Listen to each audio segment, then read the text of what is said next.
Bu günləri 10 may Heydər Əliyevin doğum gününü qeyd edirlər Azərbaycanda. Fikir verirəm ki, bütün darmayetlər, bütün müftəxorlar, saxta Heydərçilər hamısı oradadır.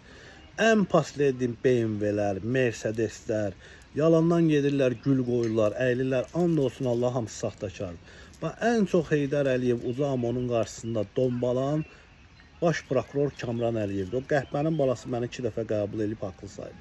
Bugün mənə cinayət işi açıb srokumun 7-ci ayındayım.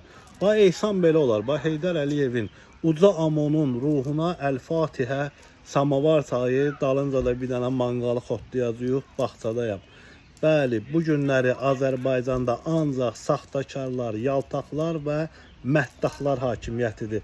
İbrahim Nehrəmlinin cəzası da verilməyənə kimi Uca Amonovuzu da, prezidentimizi də, vitse-prezidentimizi də dombaldacam. Xoş istirahətlər.